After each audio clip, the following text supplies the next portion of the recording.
The Revo540C base clamp strategy begins by making contour cuts.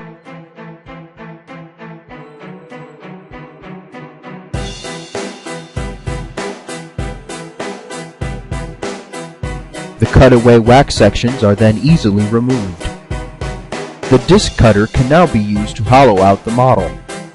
Once the hollowing is complete, the tapered cutter will finish milling the design.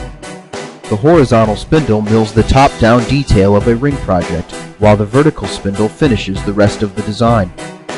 The vertical spindle makes small incremental cuts each time it approaches, while the fixture automatically rotates between each pass. This allows full 360-degree milling while ensuring that the model is well supported throughout the entire process.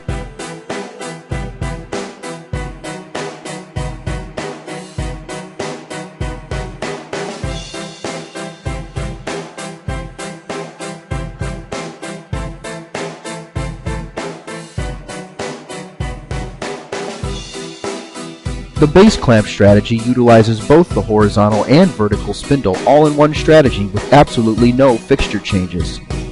This dual spindle technology and automated functionality makes milling detailed models easier than ever before.